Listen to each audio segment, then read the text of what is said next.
Friends, today we are discussing new criticism, yet another textual approach, and it will be easier for you to understand these notions because you have became familiar with Russian formalism.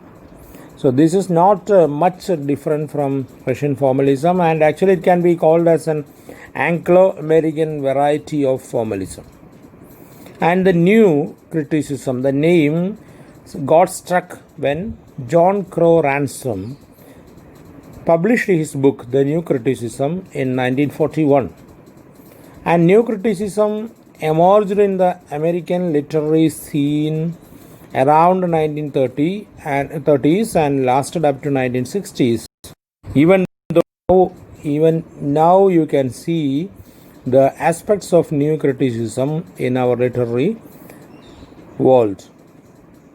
So if we can actually put new criticism into 3 or 4 words, it is like this: economy of text.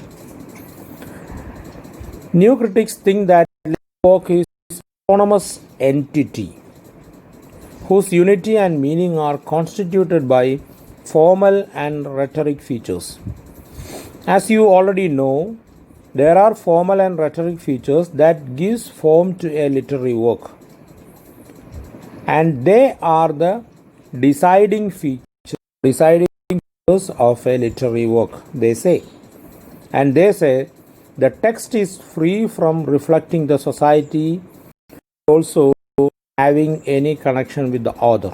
The authorial intention is not at all relevant, and also the reflection or the mirroring of the society is not at all important. സമൂഹത്തെ ഇങ്ങനെ പ്രതിഫലിക്കുക, സമൂഹത്തിലെ അപ്പോൾ നിലനിൽക്കുന്ന പ്രശ്നങ്ങളെ കാണിക്കുക എന്നതോ അല്ലെങ്കിൽ author ഇന്നതാണ് ഉദ്ദേശിച്ചത് എന്ന് പറയുന്നതോ ഒന്നും സാഹിത്യകൃതിയുടെ ലക്ഷ്യമേ അല്ല എന്നാണ് ന്യൂ ക്രിറ്റിസിസം പറയുന്നത്.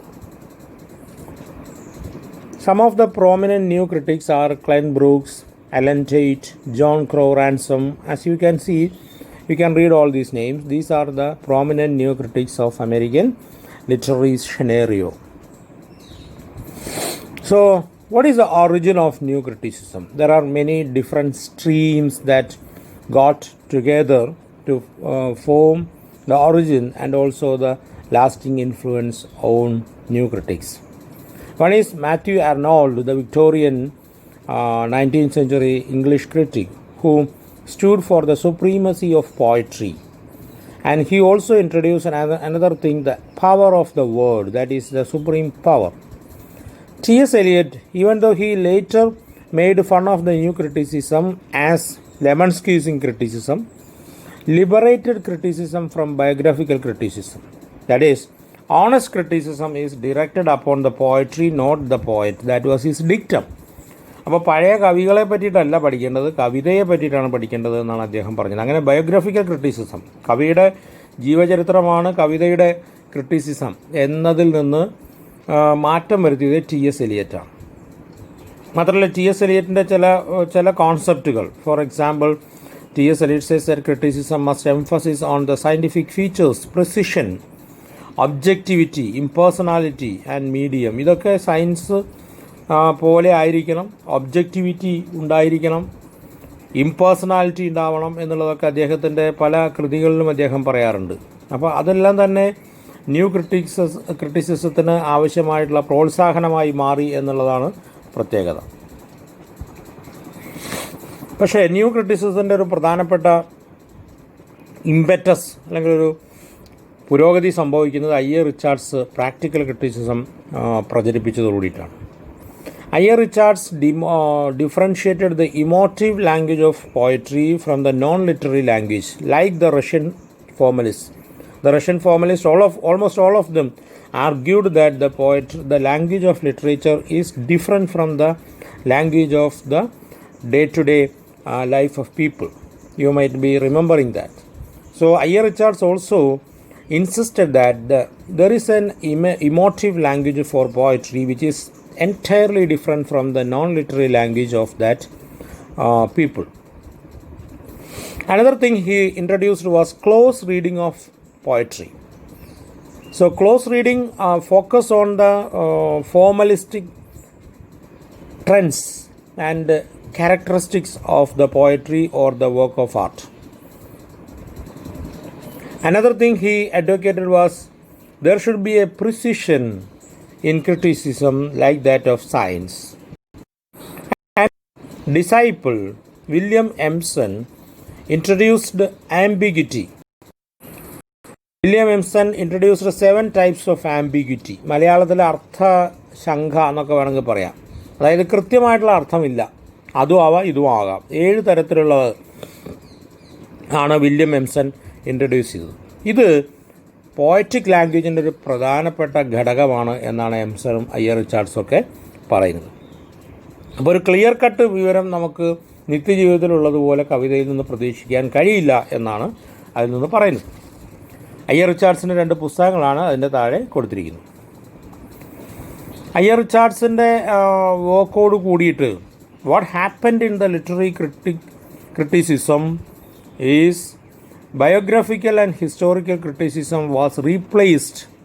Biographical criticism focused on the author and historical criticism focused on the context of the work.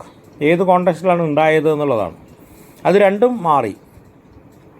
വേറൊന്ന്, these people, new critics, opposed to the belletristic criticism, that is the romantic criticism which focused on the beauty of the work of art or the work of literature.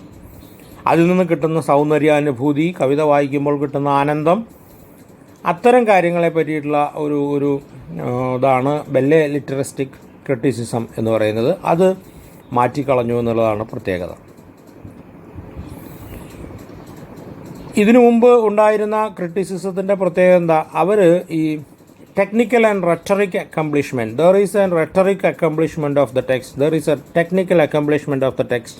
It is perfected. Eliot പറയുന്നത് പോലെ, അല്ലെങ്കിൽ Iyer Richards പറയുന്നത് പോലെ, അല്ലെങ്കിൽ Ezra Pound പറയുന്നത് പോലെ, it is a structure made up of language, made up of fine elements of language. അതിനെ ഇതുവരെ ഉണ്ടായിരുന്ന ആളുകൾ ഒതുക്കി കളഞ്ഞു എന്ന് പറയുന്നത്. This is called a reductionist approach and new criticism opposed the reductionist approaches. ഏതെങ്കിലും ഒന്നിലേക്ക് തിരിച്ചു വയ്ക്കുന്ന അല്ലെങ്കിൽ ഏതെങ്കിലും ഒന്നിനെ മാത്രം പരിഗണിക്കുന്ന റിഡക്ഷനിസ്റ്റ് അപ്രോച്ചിനെ ന്യൂ ക്രിറ്റിസിസം എതിർത്തു. So they focused on the text itself, not the life and work of the author or the spirit of his age, no authorial intention, no readers response. ഇതൊന്നും അവർക്ക് പ്രശ്നമല്ല. അവർ പറയുന്ന text, പാഠം, അതായത് സാഹിത്യകൃതി മാത്രം എന്നതാണ് അവർ പറയുന്നത്. So they introduced 2 types of fallacy. One is the authorial intention, regarding authorial intention, that is called intentional fallacy. They say that it is impossible to determine the intention of an author. എന്താ കാരണം? The author's reasons for writing a text cannot be inferred from the text without asking him or her. ഓതറിനോട് ചോദിക്കാതെ നിങ്ങൾ text വായിച്ചിട്ട് ഇതാണ് intention എന്ന് പറയുന്നത് തെറ്റാണ് എന്നാണ് പറയുന്നത്. രണ്ടാമത്തെ കാര്യം എഫക്റ്റീവ് ഫാലസിയാണ്. And that prefers to belletristic criticism, നമ്മൾ അല്ലെങ്കിൽ റീഡർ റെസ്പോൺസ് ക്രിറ്റിസിസം. അതിൽ പറയുന്നത് ഒരു ടെക്സ്റ്റിന് വായനക്കാരൻ്റെ മേൽ പ്രകടിപ്പിക്കുന്ന അല്ലെങ്കിൽ വായനക്കാരൻ്റെ മേൽ ചെലുത്തുന്ന സ്വാധീനത്തെ പറ്റി നമ്മൾ ചിന്തിക്കേണ്ട. കാരണം we are polluting the text with our own personal baggage. അത് നമ്മുടെ സിദ്ധാന്തമാണ്. അതിനെ വെച്ചിട്ട് ടെക്സ്റ്റിനെ നമ്മൾ പൊല്യൂട്ട് ചെയ്യരുത് എന്നാണ് പറയുന്നത്. അപ്പോൾ അഫക്റ്റേഷൻ, നമ്മുടെ വികാരങ്ങളെ നമ്മൾ കവിതയായി കൺഫ്യൂസ് ചെയ്യുന്നു. അതാണ് എഫക്റ്റീവ് ഫാലസി. അപ്പോൾ again coming back to the point, close reading is important. Close reading is reading giving close attention to the formal elements of a work of art. Formal elements means the different elements of a poem, especially the rhythm, meter, theme, imagery, metaphor, etc. of the language. അതിനെ നമ്മൾ ശ്രദ്ധിച്ചുകൊണ്ട് വായിക്കുക. അതാണ് close reading എന്ന് പറയുന്നത്. അപ്പോൾ അങ്ങനെ വരുമ്പോൾ ഒരു ടെക്സ്റ്റ് കോംപ്ലക്സ് ആണ്. Because there are different types of meanings woven around that because of many literary devices.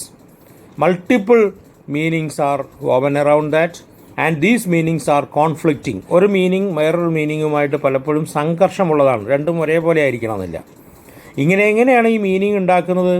Because of 4 linguistic devices: paradox, irony, ambiguity and tension. ഇതുകൊണ്ടാണ് കവികൾ അല്ലെങ്കിൽ സാഹിത്യകാരന്മാർ ഈ ടെക്സ്റ്റിന് ചുറ്റും ഒരു different layers of multiple layers of meanings ഉണ്ടാക്കുന്നത് എന്നാണ് പറയുന്നത്. എന്താണ് പാരഡോക്സ്? പാരഡോക്സ് എന്ന് പറഞ്ഞാൽ നമുക്ക് പെട്ടെന്ന് നോക്കുമ്പോൾ പരസ്പര വിരുദ്ധമായ കാര്യങ്ങളാണ് എന്ന് തോന്നും. പക്ഷേ പരസ്പര വിരുദ്ധമാവണമെന്നില്ല. ഐറണി എന്ന് പറഞ്ഞിട്ടുണ്ടെങ്കിൽ contradictory perspectives on the same thing. ഒരേ കാര്യത്തെ തന്നെ പരസ്പര വിരുദ്ധമായ വീക്ഷണങ്ങൾ ഉണ്ടാവുക എന്നുള്ളതാണ്. ആംബിഗിറ്റി എന്ന് പറഞ്ഞാൽ ഞാൻ നേരത്തെ പറഞ്ഞ പോലെ ഒന്നിലധികം അർത്ഥങ്ങൾ ഉണ്ടാവുക, അതാണ് അർത്ഥശങ്ക വരിക. അതാണോ ഇതാണോ?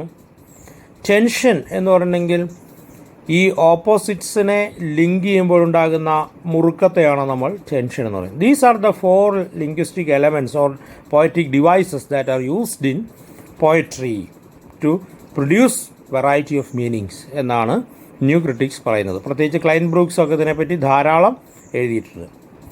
അപ്പോൾ ഈ ടെക്സ്റ്റിനെ ഒരു നല്ല ടെക്സ്റ്റ് ആക്കുന്നത്, ഒരു ഗംഭീരമായ ടെക്സ്റ്റ് ആക്കുന്നത് ഈ കാര്യങ്ങളെ ശ്രദ്ധിച്ചുകൊണ്ടുള്ള, because focusing on paradox, irony, ambiguity and tension, അങ്ങനെ ഫോക്കസ് ചെയ്തുകൊണ്ടുള്ള ക്ലോസ് റീഡിംഗ് ആണ്.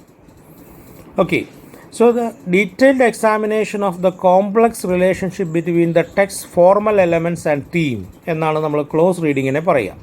എന്നുവെച്ചാൽ ടെക്സ്റ്റിൻ്റെ ഫോർമൽ എലമെൻറ്റ്സ്, ഞാൻ നേരത്തെ പറഞ്ഞ പോലെ റിതം എക്സെട്ര, ആൻഡ് തീം ഇതാണ് പറഞ്ഞത്. ഇത് രണ്ടും തമ്മിലുള്ള ബന്ധത്തെ നമ്മൾ ഡീറ്റെയിൽഡായിട്ട് പരിശോധിക്കുന്നതിനെയാണ് ക്ലോസ് റീഡിംഗ് എന്ന് പറയുന്നത്. This is new criticism. New ക്രിറ്റിസിസത്തിന് ചില ആരോപണങ്ങൾ നേരിടേണ്ടി വന്നിട്ടുണ്ട്. There are many critics of new criticism. അവർ പറയുന്നത് new criticism is ahistorical, that is having no historical considerations, historical consciousness. It is apolitical, സൊസൈറ്റിയെ പറ്റി പരിഗണിക്കുന്നില്ല. നിങ്ങൾ ആകെ ആ കവിതയിലേക്ക് അല്ലെങ്കിൽ സാഹിത്യകൃതിയിലേക്ക് ശ്രദ്ധ ചെലുത്തുന്നു. അതൊരു റിഡക്ഷനിസ്റ്റിക് അപ്രോച്ചാണ്. Even when they are attacking reductionist approach of the former critics, they are being accused of reductionistic themselves എന്നുള്ളതാണ്. വേറൊന്ന്, പിൽക്കാലത്ത് സ്ട്രക്ചറലിസ്റ്റുകളും പോസ്റ്റ് സ്ട്രക്ചറലിസ്റ്റുകളും ഇവരെ അറ്റാക്ക് ചെയ്യുന്നതും ഇതെല്ലാം പറഞ്ഞുകൊണ്ടാണ്. ഇതാണ് ന്യൂ ക്രിറ്റിസിസം എന്നതിൻ്റെ ഒരു നട്ട്ഷെല്ലിൽ ഉള്ള വിവരണം. Thank you.